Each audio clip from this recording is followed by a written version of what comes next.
Welcome back to Audiophile. With an electronic rush, incessant beats, and those beautiful distorted guitars, 9 Inch Nails, the one-man band of Trent Reznor, brought industrial music to the masses with the classic Pretty Hate Machine. By popularizing electronic music, Trent rewired the mainstream, inspiring Time magazine to name him one of the most influential people in America. I came up with the idea to release a DVD. It's called And All It Could Have Been. After the tour got rolling, I realized that I was pretty proud of what we had accomplished as far as the performance, and the band was as good as it could be. Put a lot of thought and energy into and effort into the presentation of the music in the live format with the light show and the set design. And really wanted to have some kind of memento of what happened, or some acknowledgement that this has gone down, or proof that we did this. And I looked into the format of DVD, of what was possible, what the limitations were, and the idea of presenting something in surround sound with improved image quality over VHS seemed a good idea. We thought, let's just use the format of mini DV as our platform. So we bought some professional, or XL1s, and of that level camera, about 8, I think. And then just set them up every night, had 3 or 4 moving cameras per night, and 4 or 5 stationary ones depending on the venue, and filmed every show for the remainder of the tour. We aren't trying to fool you into thinking it was one show, because every song cuts between 20 different concerts. I've had people watch the first 4 or 5 songs and then go, didn't your guitar player have long hair? And his haircut will change 35 times in one song because he couldn't quit cutting his hair. We approach this thing like, let's start it in-house, and then maybe if it comes to a point where we need to hire an editor or turn it over to somebody who knows what they're doing.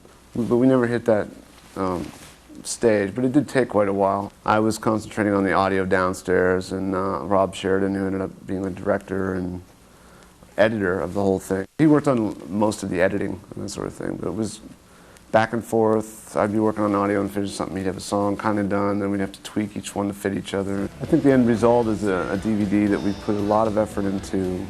Has a homemade quality to it, has kind of a non-professionally done vibe about it that's not a blanket of excuse making for it not being professional, but it has a kind of depth that I don't think you'd get if we would have just turned the project over to a company that cookie cutters out different DVDs. I really wanted the primary thing to be that you're sitting in front watching a band that's kicking ass, and it's loud and violent and forceful, and you just happen to be in this environment. And we decided to do all the surround mixing at my studio. We adapted it to being 5.1 and learned a lot about that. It's not a simple matter to just go from stereo to 5.1. There's really a lot of things that you need to learn. We basically use an SSL analog recording console set up for stereo, so it's not like a software upgrade and suddenly we've got joysticks for every channel to place stuff.